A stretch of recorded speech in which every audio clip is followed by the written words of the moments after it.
Queria falar um pouquinho hoje sobre o medo, mas sob a perspectiva do reino de Deus. O medo, se a gente procurar no dicionário, o que é o medo? O medo é uma resposta natural das nossas emoções quando nós nos deparamos com situações que nos ameaçam, situações perigosas. Então a nossa emoção reage instintivamente, com uma autodefesa daquilo que pode nos prejudicar no físico, pode nos prejudicar nas finanças, pode nos prejudicar nas emoções. Isso é o medo.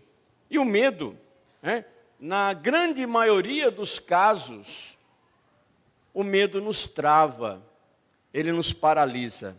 Ter medo de coisas que precisa ter medo é bom, é importante, mas tem certos medos que realmente não servem para nada, a não ser para nos atrapalhar, para começar a postergar, para começar a fazer com que as bênçãos que Deus quer dar para nós, quer colocar na nossa vida, comecem a demorar, porque o medo, que bom ver vocês, porque o medo nos trava, o medo nos trava. Lá em 1 João, eu vou usar a NVI, lá em 1 João, no capítulo 4, verso 18, diz assim, que no amor não há medo. Pelo contrário, o perfeito amor, ele expulsa o medo. Em outras versões, o verdadeiro amor lança fora todo medo. Então essa é a base do que nós vamos conversar aqui nesses próximos 15, 16 minutos e durante a semana nas reuniões de célula. Amém? O amor lança fora todo medo. Então chega de medo. E nós vamos ver por quê. Chega de medo. Nós vamos em busca de uma vida com um novo significado, um novo propósito. A frase, seja forte e corajoso. Repita comigo, seja forte e corajoso. Vamos mais uma vez? Seja forte e corajoso. Essa frase nós vamos encontrar lá no livro de Josué. No livro de Josué, no capítulo 1, do verso 1 ao 9. Deus falando com Josué. Então como é que foi a história?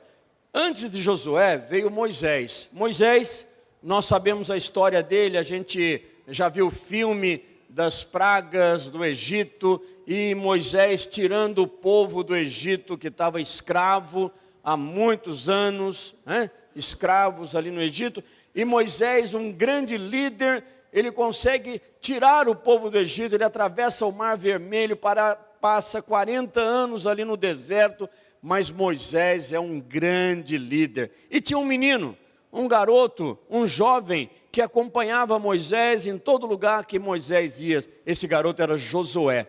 E Josué então aprendeu muito com Moisés. E um dia, quando Moisés já estava bem idoso, já estava para entrar na terra prometida, lembra bem, eles tinham uma promessa. Deus disse que eles sairiam da escravidão para uma terra prometida, onde manaria leite e mel, onde seria maravilhoso. Eles viram isso realmente, mas agora Moisés morre, e Josué assume o comando daquele povo, e aquele povo não era pequeno, era milhões de pessoas, sob o comando daquele novo comandante, daquele jovem chamado Josué. Então Deus diz assim, depois da morte de Moisés, servo do Senhor, disse o Senhor Deus a Josué, filho de Num, auxiliar de Moisés. Deus falando com Josué, meu servo Moisés está morto, bateu as botas, já era, foi para outro lugar. Agora, pois, você Josué, e todo este povo, preparem-se para atravessar o rio Jordão e entrar na terra que eu estou para dar a vocês, os israelitas. Olha que coisa tremenda. Deus dá uma promessa, ele fala assim, agora é contigo. A bola agora está com você, Josué. Você que vai levar esse povo.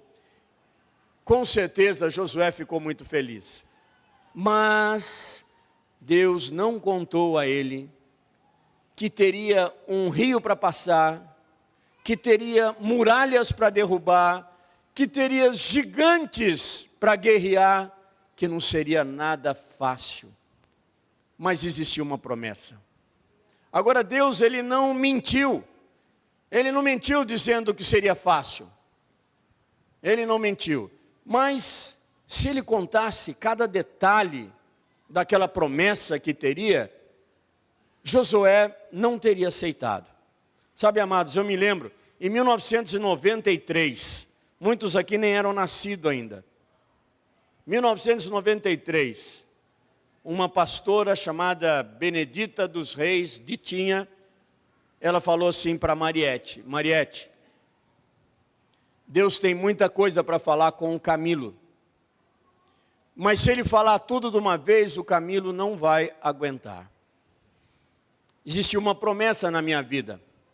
Mas se Deus falasse o que eu iria enfrentar para realizar essa promessa, talvez eu teria pulado fora. Quantos problemas, quantas dificuldades que é estar à frente de um povo, de uma igreja. Sabe, queridos, 99% das pessoas que me procuram é para problema. É para resolver problema. É coisas tristes, é coisas... E às vezes nem da igreja é. Alguém é da igreja e o outro fala desse alguém. Então, não é nada fácil. Quantas vezes nós choramos juntos, Mariette e eu, mas choramos mesmo, muito. E ainda continuamos chorando, né?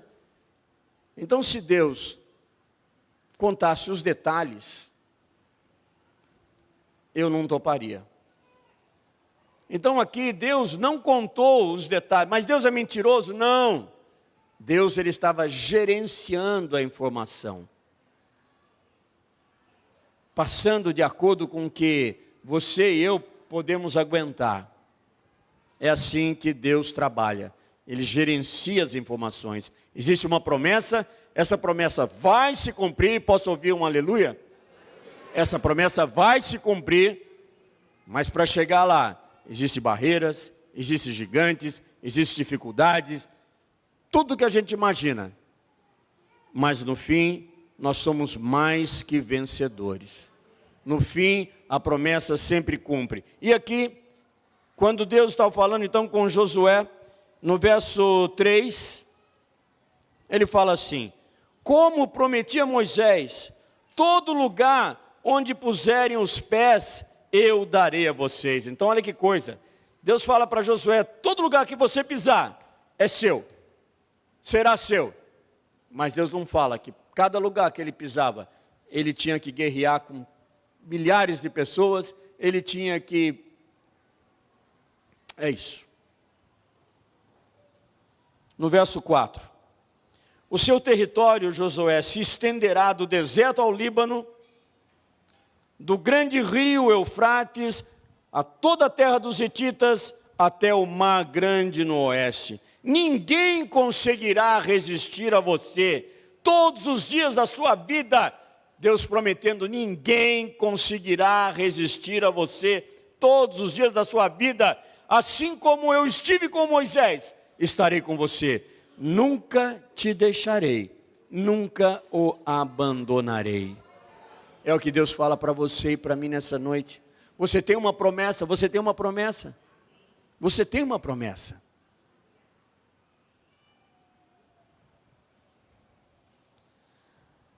Aí Deus vai e fala assim para Josué: uau, seja forte e corajoso,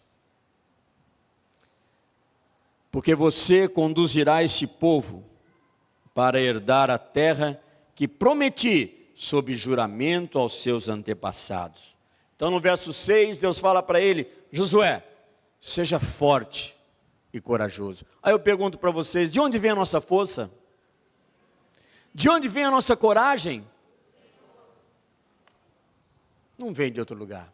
Aí no verso 7, uau, Deus repete: somente seja forte, agora mais, e muito corajoso. Deus já estava preparando o menino, o jovem, o líder. Tenha o cuidado de obedecer, Josué, a toda a lei que o meu servo Moisés lhe ordenou. Não se desvie dela, nem para a direita, nem para a esquerda, para que você seja bem-sucedido por onde quer que andar. Olha o segredo saltando à nossa vista. Não se desviar dos princípios da cultura do reino de Deus. Não se desviar daquilo que o Senhor Jesus veio implantar na nossa terra. E nós seremos, Rebeca, bem-sucedidos. Bem-sucedidos em tudo que nós fizermos. Veja as suas irmãzinhas.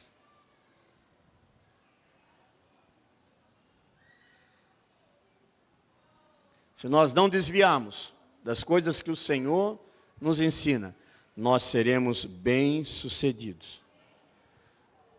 No verso 8, não deixe de falar as palavras desse livro, ou seja, não deixe de evangelizar e de meditar nessas palavras de dia e de noite, para que você cumpra fielmente tudo o que neste livro está escrito.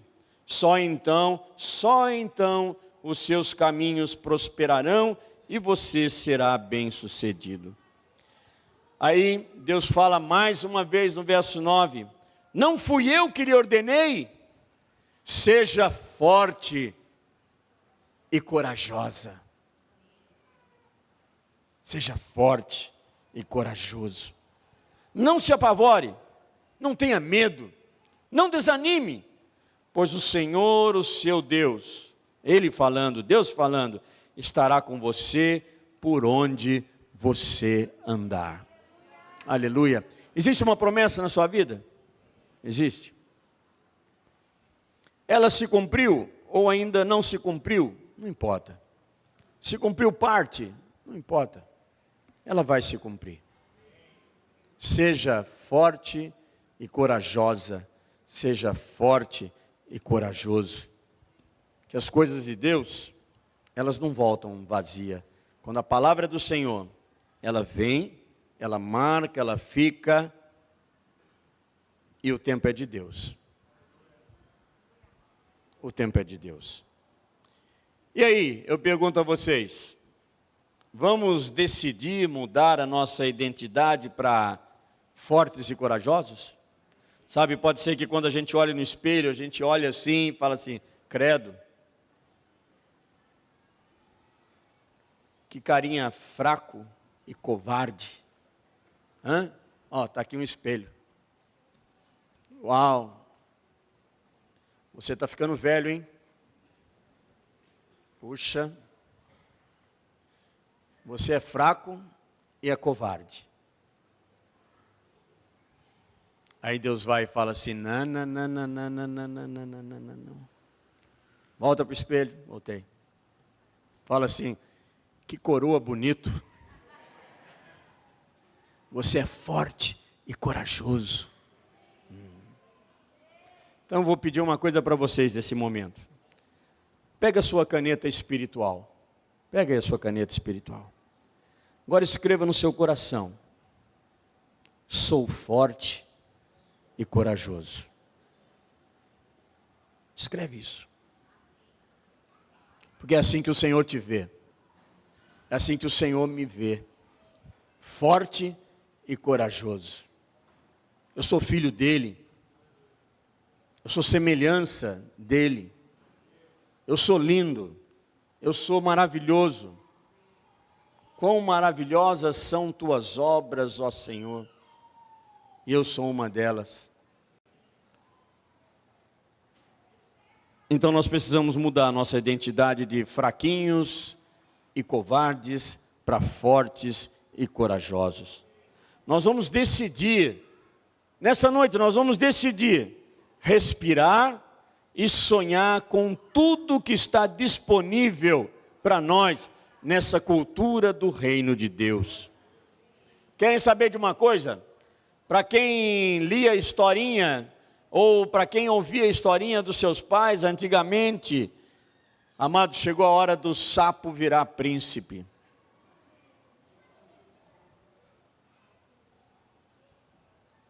Chegou a hora de nós rompermos algumas barreiras que estão na nossa vida. Chegou a hora de nós mudarmos a nossa direção, a nossa maneira de pensar. Vamos voltar para a Bíblia. Jesus, ele bate na porta do nosso coração, do meu coração, mas ele não arromba, ele não força, ele não entra chutando, ele bate na porta do nosso coração. E quem decide se quer abrir para que ele entre ou não, é você e eu. Não é o Senhor que decide isso. Vamos ver lá em Apocalipse, no capítulo 3, verso 20. Eis que estou à porta e bato. É Jesus. Ele está à porta nesse momento do seu coração. É para você que veio aqui nessa noite ouvir essa palavra. Essa palavra não está sendo dirigida para as pessoas que não vieram hoje. A não ser que elas assistam depois pelo YouTube. Mas Jesus diz assim, olha, eis que estou à porta e bato. Se alguém ouvir a minha voz e abrir a porta, eu entrarei e cearei com ele e ele comigo. Esse verso de Apocalipse, dentro de um contexto, como que nós colocamos? É uma das cartas, uma carta a uma das igrejas da Ásia, é a igreja de Laodiceia. É uma igreja conhecida por todos nós como uma igreja morna. Ela não era nem fria e nem quente, era uma igreja morna. E Jesus, então, escrevendo para essa igreja, ele chama essa igreja, as pessoas dessa igreja a se arrepender, a tomar decisões, a renovar o seu compromisso de fé com ele, com Jesus. E aí Jesus fala assim, se ouvir a minha voz e abrir a porta, eu entrarei e cearei com ele. O que é esse entrar e cear? Entrar e cear. Jesus, ele quer entrar e cear conosco. Isso significa intimidade, significa comunhão. Esse cear, nós estamos estudando bastante sobre que a mesa cura. A refeição, a mesa é um momento de intimidade, de comunhão.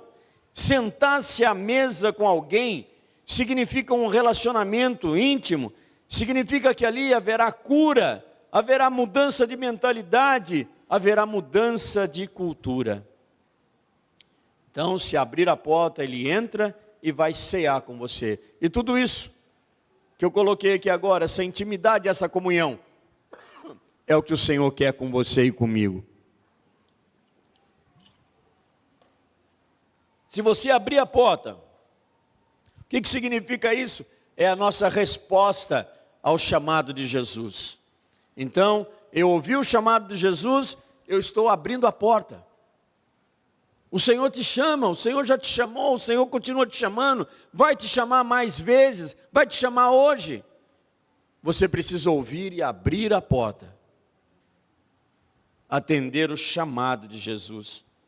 Jesus está à porta, mais uma vez a gente diz a decisão de abrir essa porta, ou seja, a decisão de responder ao convite de Cristo, é que cada um de nós precisa agir individualmente. É a nossa decisão, não é do outro.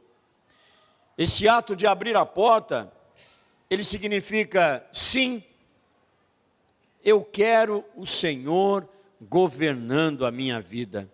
Eu pergunto a você, você quer o Senhor governando a sua vida? Sinceramente, você quer isso? Quanta coisa vai mudar? quanta coisa maravilhosa vai acontecer. Você vai sentir e ver e viver o céu na terra. É exatamente isso que acontece quando nós aceitamos o convite, aceitamos o chamado e abrimos a porta para o Senhor. Ele vem, Ele entra e Ele vem cear conosco. Hoje é um dia bom, então, para a gente decidir abrir a porta. Você quer?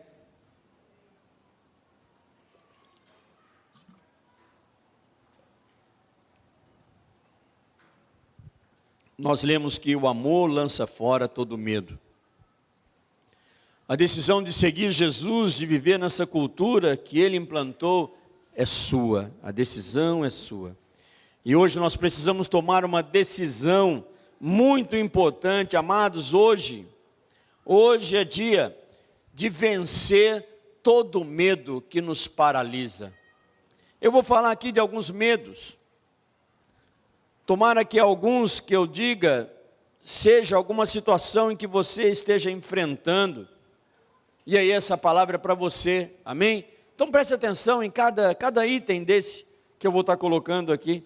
O primeiro medo que nós precisamos nos livrar, porque o amor lança fora todo medo, é o medo de se relacionar com pessoas e criar novas amizades e ser ferido.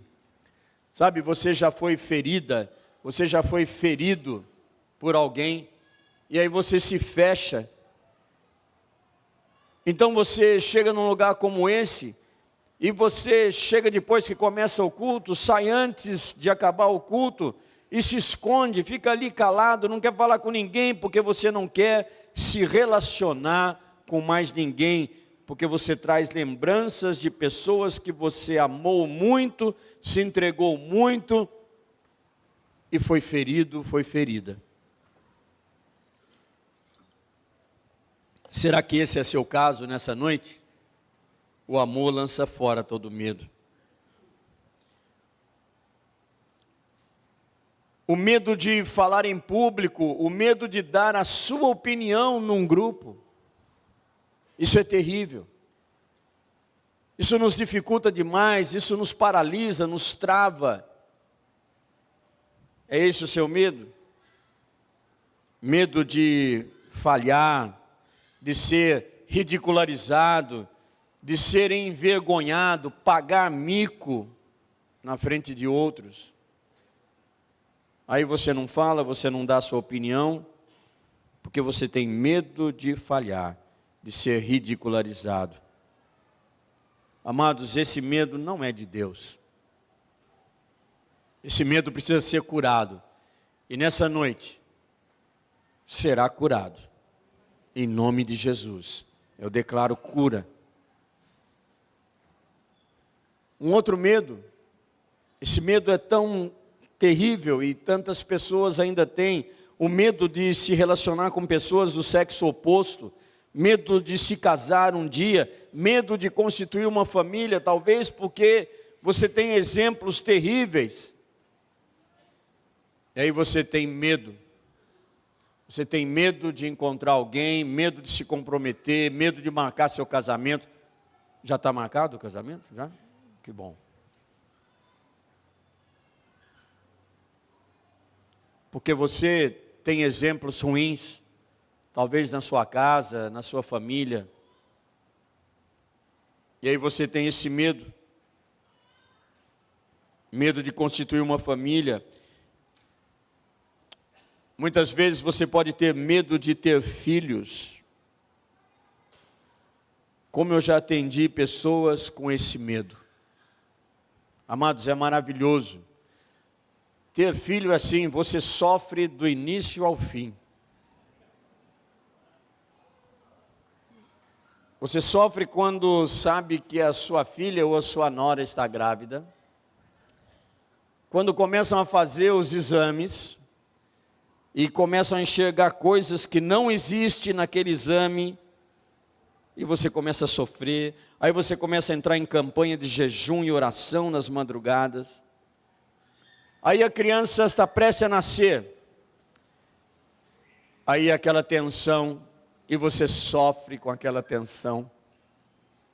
E depois a criança começa a crescer, e a criança vira adolescente, você sofre com aquele adolescente. E depois fica jovem, e depois encontra alguém lá na igreja quadrangular, e se casa. Ou lá em Ubatuba.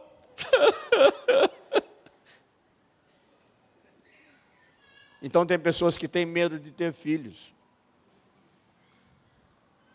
Mas diante de todo esse sofrimento é maravilhoso. Vocês viram hoje aqui o meu netinho com o microfone na mão cantando. Está na cara que esse menino vai ser pastor, vai ser do Ministério de Louvor. Né? O Lucas, que gracinha, tocando ali, ele já tocava algumas vezes. Queridos, vale a pena. É tão gostoso.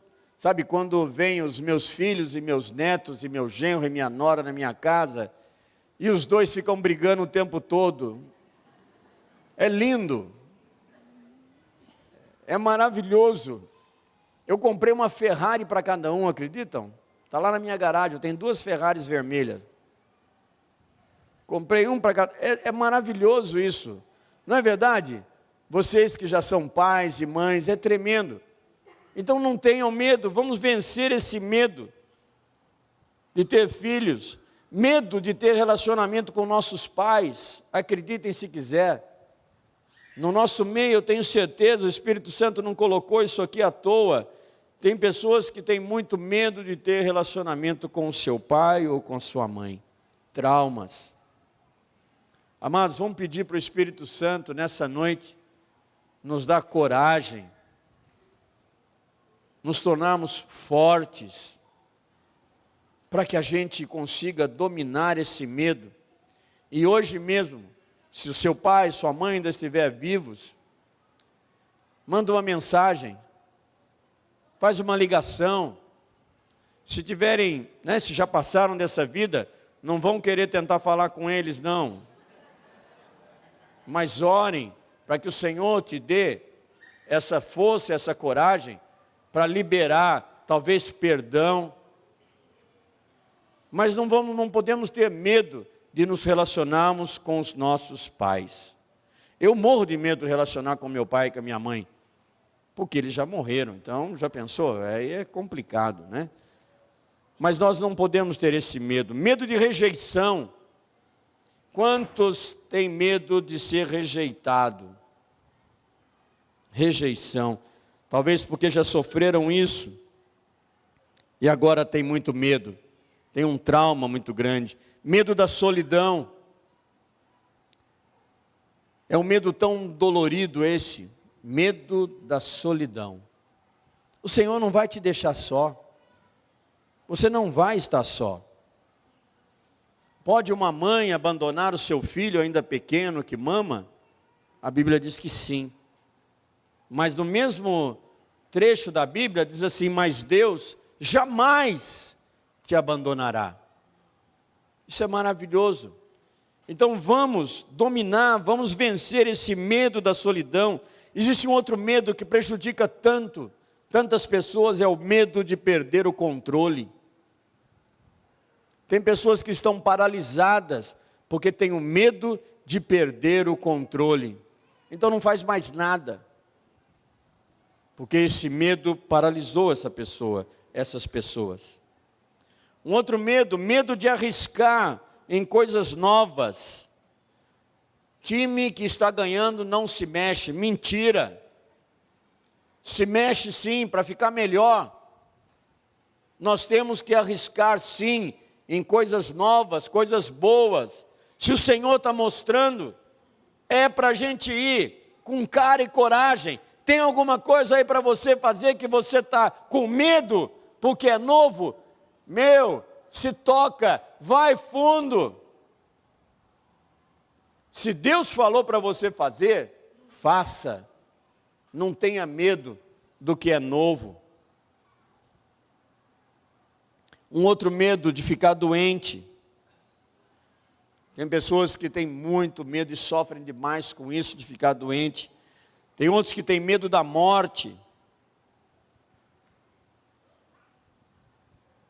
medo de altura, medo de lugares fechados,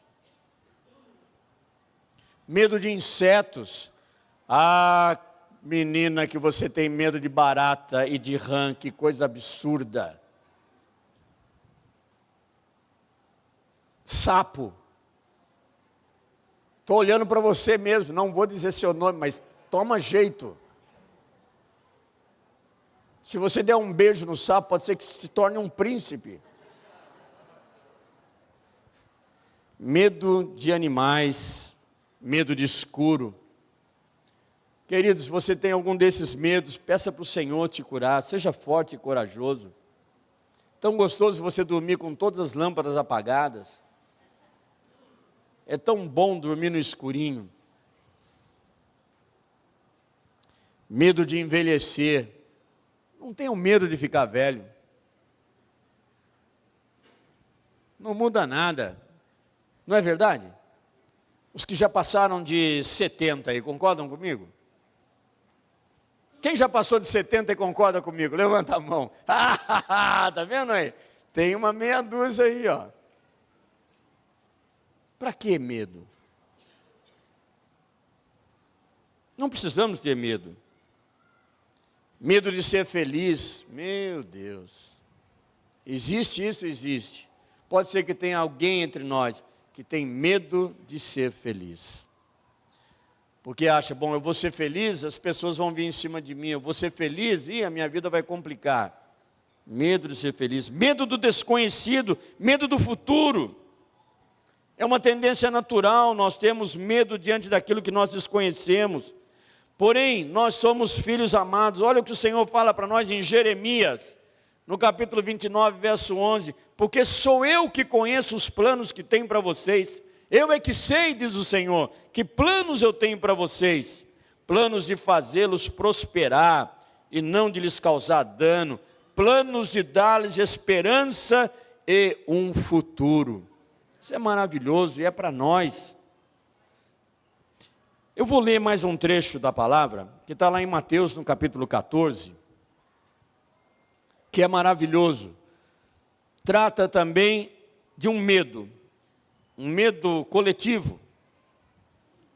Então, como é essa história? Ela está em Mateus, ela está em Marcos e ela está em João. Está nos 3 evangelhos essa mesma história. Eu vou ler a partir do verso 22.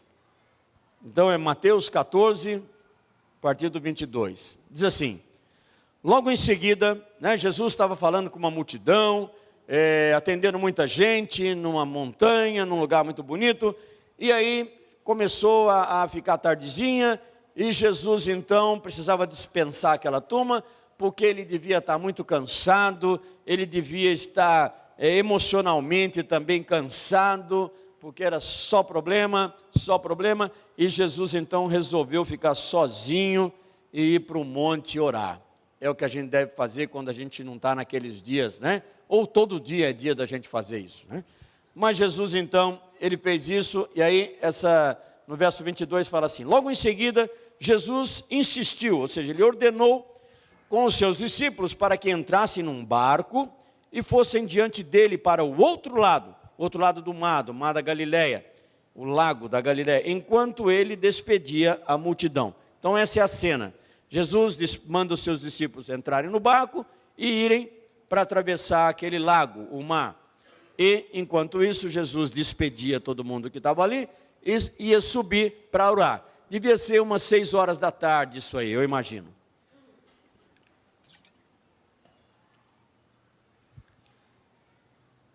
É, 23. Tendo despedido a multidão, ele subiu sozinho a um monte para orar, por volta de 6 horas da tarde. E ao anoitecer, ele estava ali sozinho.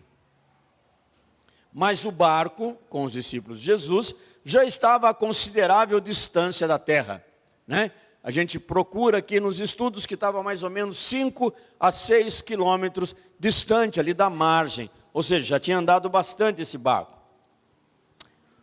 O barco estava sendo fustigado pelas ondas, ondas altas, porque o vento soprava contra ele.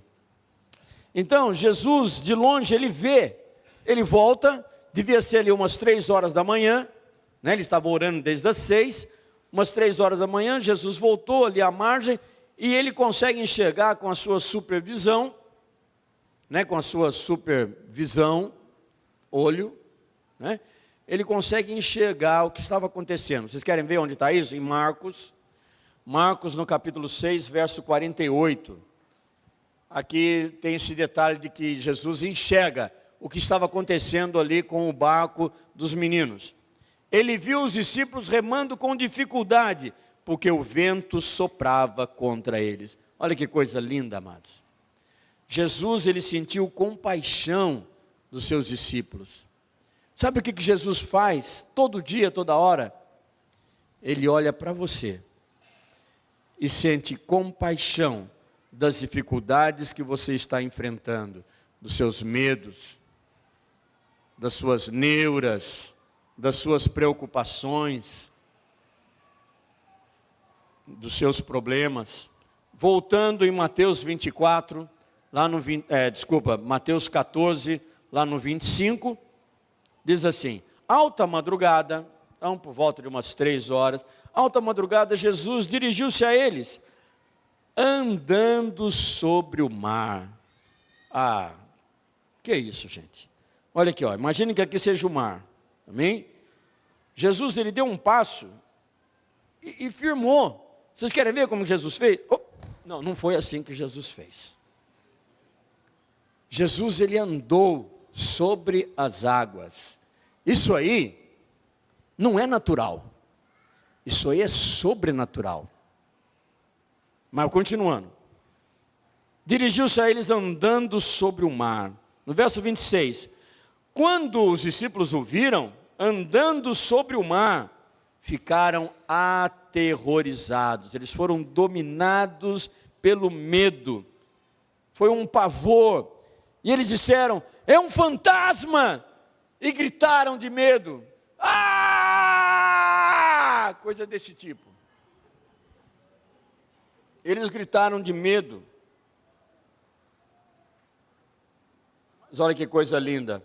No 27, Jesus imediatamente, ele não esperou, imediatamente ele lhes disse: coragem, sou eu, não tenham medo.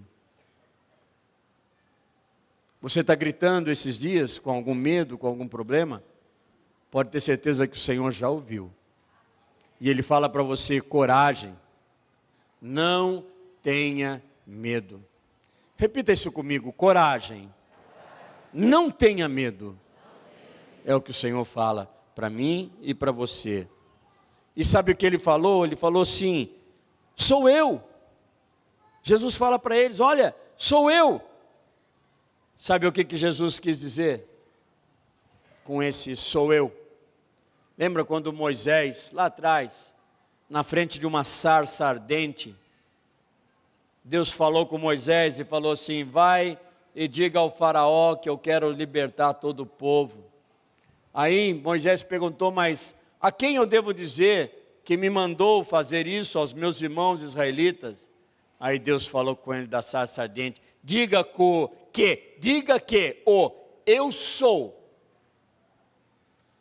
mandou você. Eu sou. E Jesus fala exatamente isso: sou eu, o eu sou que vocês estão vendo, não é nenhum fantasma, é o eu sou. Sabe como é que pronuncia esse eu sou no hebraico?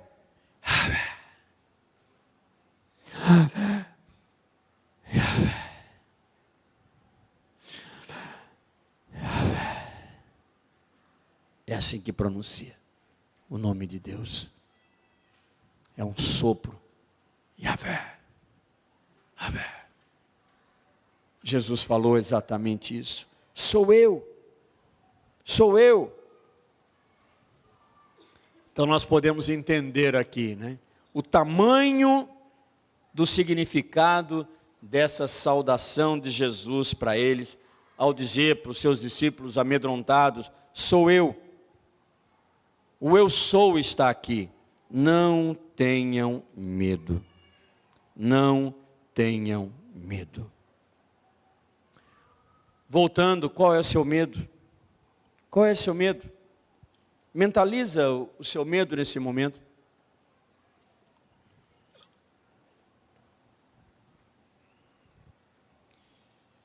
Traga à memória o que vem te travando, o que vem te paralisando, o que vem te impedindo de seguir, o que vem te impedindo de ser feliz, de realizar aquilo que o Senhor tem para a sua vida.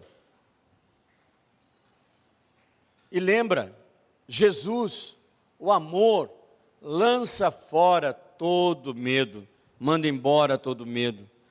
Aí no verso 28 do capítulo 14, continuando a história, Senhor, disse Pedro, se és tu, manda-me ir ao teu encontro por sobre as águas.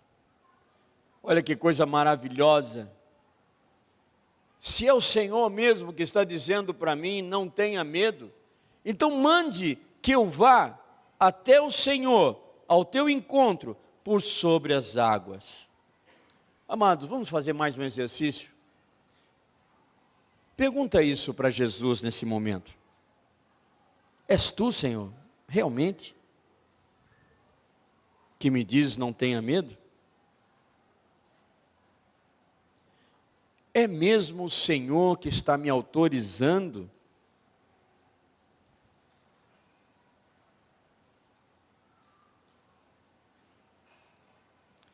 Aí, que nós então, né?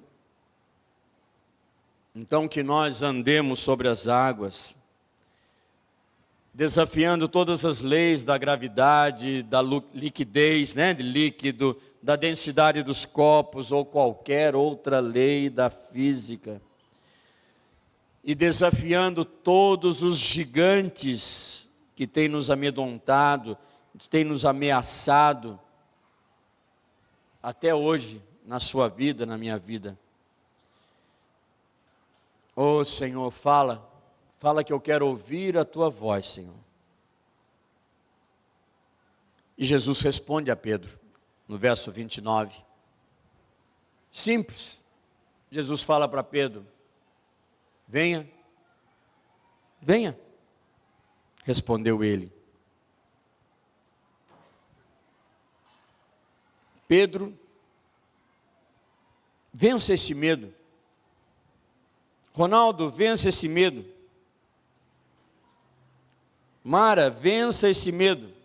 Mariette, vença esse medo. Sou eu. É o eu sou que está falando com você.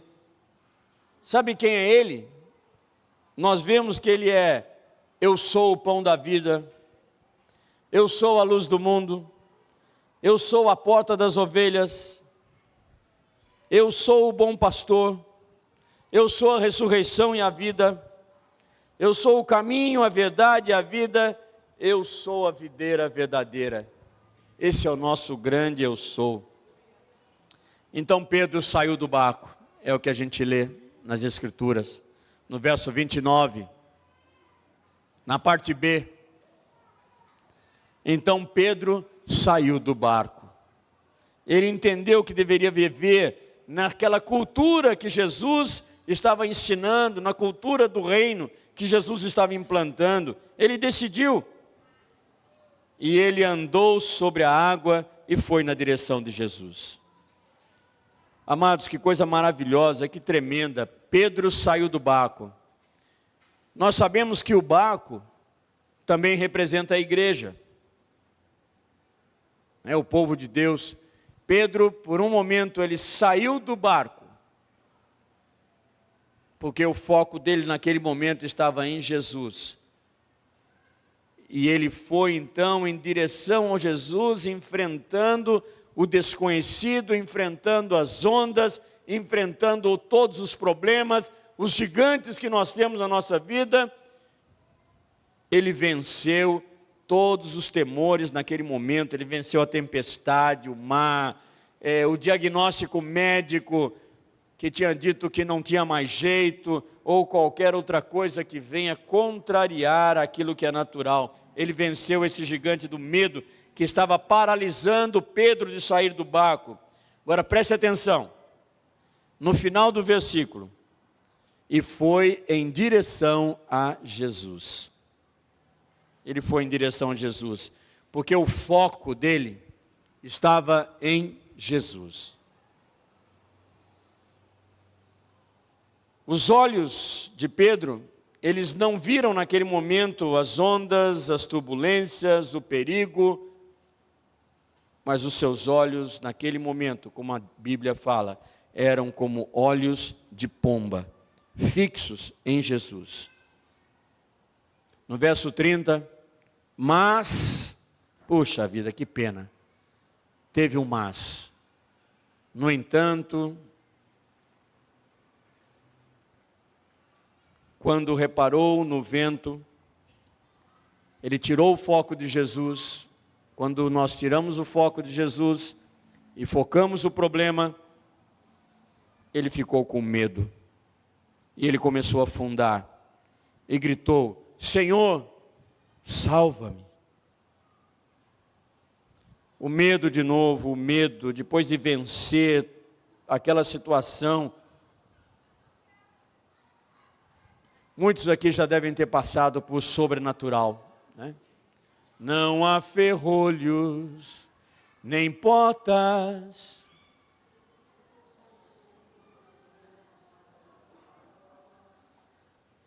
Haste, doenças, nem culpa que fica.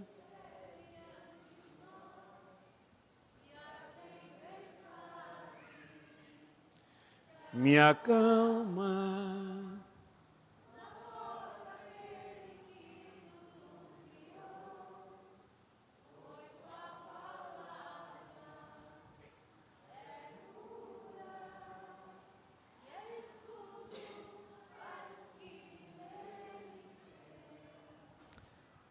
Pois é, quando a gente vê um vento, muitas vezes nós tiramos o foco de Jesus. E aí nós colocamos o foco no vento, na tempestade. E aí nós começamos a afundar de novo. No verso 31, imediatamente Jesus estendeu a mão e o segurou. E disse: homem de pequena fé, por que você duvidou? Nós podemos cair de novo. Nós podemos afundar de novo. Mas nós precisamos lembrar que o Senhor, que está olhando para a gente o tempo todo, os olhos do Senhor estão em toda parte. Ele nos vê. E é só nós gritarmos: socorro, Senhor. Na hora. Ele estende a mão, independente de como nós estivermos, e nos puxa novamente. Jesus sempre está presente nas nossas vidas. Ele conhece as nossas fraquezas, nosso caráter. Ele sabe que nós somos inconstantes, medrosos, e em todo o tempo Ele estende suas mãos para nos pegar, nos puxar de volta, nos ajudar a andar no sobrenatural, a viver naquilo que Ele veio ensinar, a viver numa cultura diferente, a viver numa cultura chamada cultura do reino. E no verso 32, e quando eles entraram no barco, o vento cessou.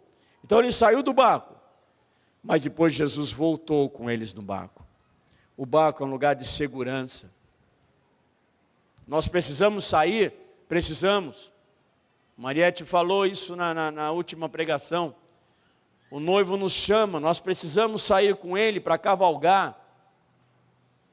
É muito gostoso ficar nas recâmaras, é muito bom, é muito tranquilo, mas nós precisamos sair do barco.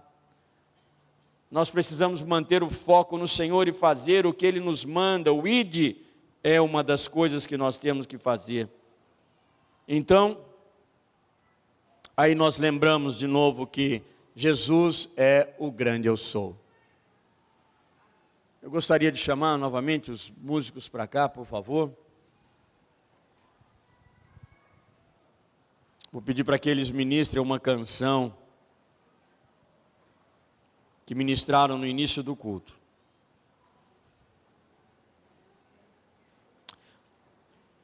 Hoje Jesus, ele fala para mim e para você que estamos com medo. Ele fala assim: sou eu, não tenha medo. Ele é o mesmo Deus que um dia ele abriu o mar vermelho, ele livrou Israel dos egípcios. Foi ele que abriu o rio Jordão para Josué passar e enfrentar tudo que ele tinha que enfrentar, mas ele conquistou a terra prometida. A promessa estava lá, ele não perdeu. E esse Deus é o mesmo hoje. E ele está aqui no nosso meio. E ele está te convidando e me convidando para viver um tempo novo, vencer o medo, confiar nele, não sermos mais escravos do medo. Querido, querida, tem uma tempestade te amedrontando. Feche seus olhos. Tem um vento forte lá fora. Você está passando por uma sensação de abandono. O abandono está tomando o seu coração.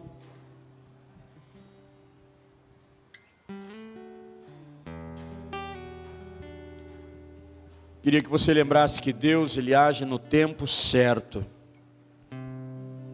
de acordo com a vontade dele, que ele é soberano. Os discípulos, eles passaram horas e horas remando contra o vento. E se fosse de acordo com a vontade deles, certamente Jesus não teria chegado às 3 da manhã. Teria chegado a hora que começou a tempestade, mas não foi assim. Porque há o tempo certo para todas as coisas. E nada foge dos planos de Deus para a nossa vida. Por mais que a gente não entenda muitas vezes, irmão, irmã, por mais que a gente não entenda, até mesmo uma tempestade tem um propósito dentro dos planos de Deus. Ele sabe todas as coisas. No momento certo, o nosso amado vem caminhando sobre as águas.